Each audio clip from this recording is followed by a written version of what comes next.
Hello friends. This is the second of our 4-video series about marketing.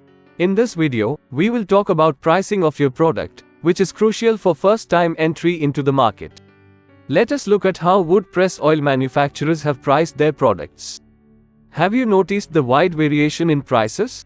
Why can some players command a premium price while others charge much lower?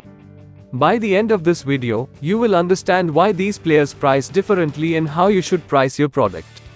The top 2 commonly used pricing strategies are cost-plus pricing and value-based pricing. First, cost-plus pricing. This involves adding a markup to the cost of goods to ensure a profit margin. Use this method when competing on price.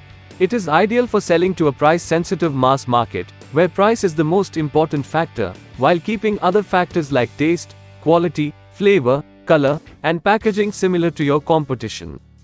For example, if the cost of production for 1 liter of wood press oil is 230 rupees, you can set your price at a 30% to 40% margin, say, at 362 rupees per liters of oil, assuming your competitors are not selling for less than 362 rupees per liter. Second, value-based pricing.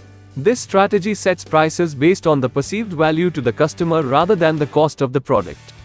Use this method when competing on factors other than price, such as perceived nutritional benefits like flavor, quality, color, and packaging.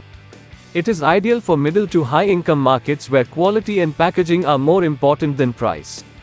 For example, even if the cost of production for 1 liter of wood press oil is 230 rupees, you may still set your price at Rs. 400 to 500 per liters to charge a premium for superior quality, such as better nutritional benefits, flavor, or premium packaging. Apart from these, you may also consider other strategies like initially setting low prices to attract customers and gain market share, then gradually increasing the price. Setting high prices initially for new and unique products, then lowering them as competition increases. Using psychological pricing, like setting a product at 99 rupees instead of 100 rupees to make it seem cheaper. Bundling several products and offering the bundle at a lower price than if each product were purchased individually.